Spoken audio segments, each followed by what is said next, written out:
The thing that makes being incompatible with the person you're linked up with such a problem is this. You can teach somebody to do what you would like for them to do or what you're requesting for them to do, and they'll go ahead and do it. But the one thing that you cannot give somebody is a personal conviction about it. A conviction is when you naturally look out for something because it is something that you personally value and something you are afraid of damaging as well. A conviction simply means that it's something that you reverence or respect. And because that has to do with a person's personal value system, you cannot dictate or control that. You can't tell somebody what they do and do not care about. Their convictions are totally up to them. So this is the problem. If you ask somebody to do something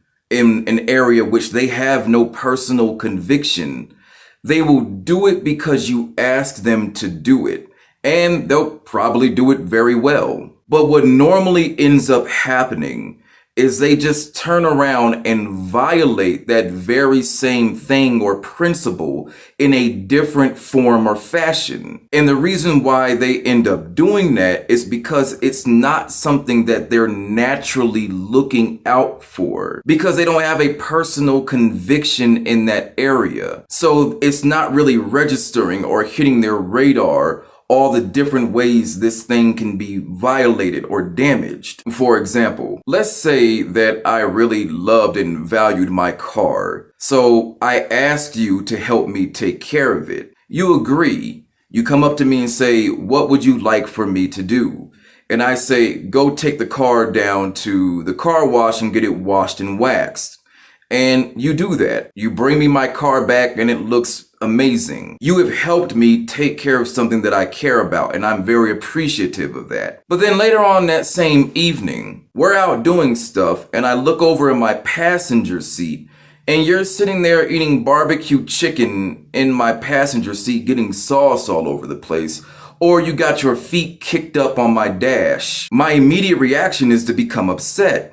Because in my mind, I'm thinking, if I asked you to help me take care of my car, then you would know that what you're doing is a problem. But that's not how it works. You see, if I don't have a personal conviction in that area, all I can do is what you ask me to do. And I just end up violating it again in a different form or fashion because it's not something that I'm naturally looking out for. Someone would say, hey, Andre, I've never cheated on you. And that's good. I appreciate that. But if you're up at 3 o'clock in the morning texting your ex-boyfriend, I think you may be missing the point. The issue is, if you don't have a conviction in that area, you just end up violating that same principle again in a different way. And when I've tried to explain this to people before,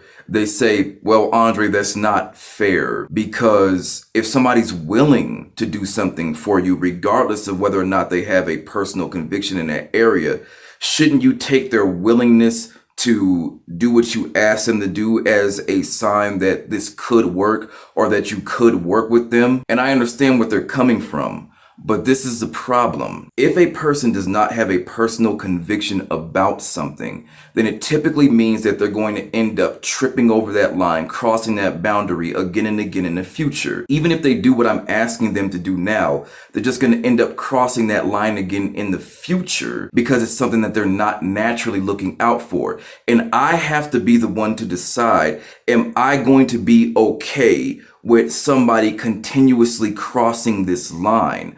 Or is it something that means enough to me where I just cannot deal with somebody crossing that boundary over and over again? Being compatible means that we have similar convictions, not similar goals, similar convictions. Even if we have similar goals, and that is important, our convictions are even more important, because our convictions tell me what you are and are not willing to cross getting to our goals. What would be the point of me having you with me if your behavior damages stuff that I'm trying to keep together on our way to where we're trying to reach. Yes, we have a similar goal, but you don't care about destroying the stuff I'm trying to keep together on the way to that goal. So even though we have similar goals, we're completely incompatible because our convictions are not the same. We don't reverence the same things. In the past, in my previous relationships, although I was not mature enough to be able to articulate this, a lot of people would say, I'm giving you stuff and you're coming across as ungrateful because you're not accepting what I'm giving you. And yes, I could have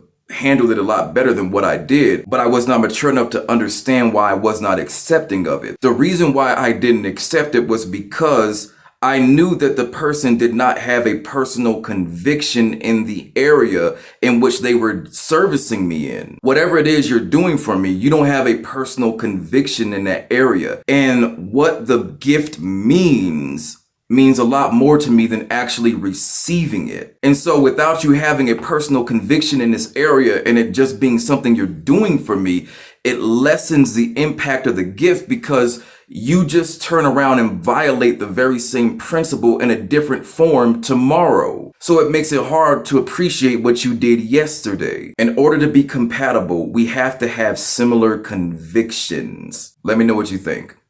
I'm out.